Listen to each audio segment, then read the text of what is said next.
Point of view is utilized as a literary device to indicate the angle or perspective from which a story is told, and refers to the eyes of the narrative voice that determine the position or angle of vision from which the story is being relayed. In the first-person point of view, the story is told by one of the characters. The story is limited to what that character experiences. This viewpoint can be determined by the use of I pronouns.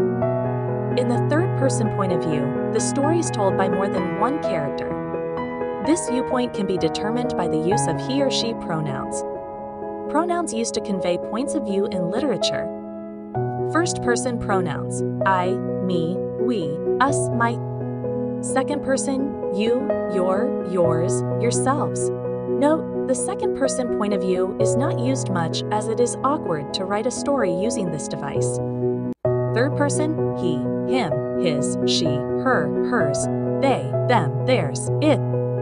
In the novel Milkweed, Spinelli, 2008, the author's point of view is through Misha's eyes. Thus, the novel is written in the first-person point of view. The pronoun I is used often.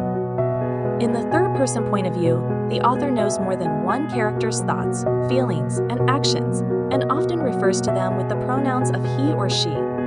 There are two popular uses of third-person writing, limited and omniscient. In the Lemony Snicket series, the bad beginning is written through the third-person, omniscient point of view. The author knows all the thoughts, feelings, and actions of all the characters,